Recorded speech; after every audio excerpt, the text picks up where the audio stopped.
Ya, wa anta idza ahmalta nafsaka hatta aqtadal akhlaqur rabi'ah. Kalau kita lalai diri kamu sehingga menjadi kebiasaan akhlak yang buruk, yang jelek, famina sokbi jiddan, sangat sulit untuk berubahnya. Saksi nyata saya nih, nanti bapak lihat aja sendiri. Saya ceramah pak, atau di kitabnya pokoknya saya ngasih tahu nih di depan pemirsa, di depan orang hadir yang hadir, tolong jangan minum pakai tangan kiri, makan tangan kiri, minum pakai tangan kanan.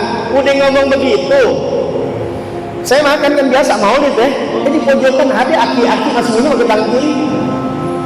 Sulit memang, udah kebiasaan. Makanya anak dari kecil jangan pakai tangan kiri, jangan pakai tangan kiri. Makanya bapaknya ngaji jadi tahu mana A, mana B, mana hitam, mana putih, supaya ngarahin anak. Nanti kalau udah kebiasaan, bapak tenang, enak, meninggal dunia tuh anak buat kebaikan, bapak dapat aliran pahala, itu amal jariah, waladun soleh,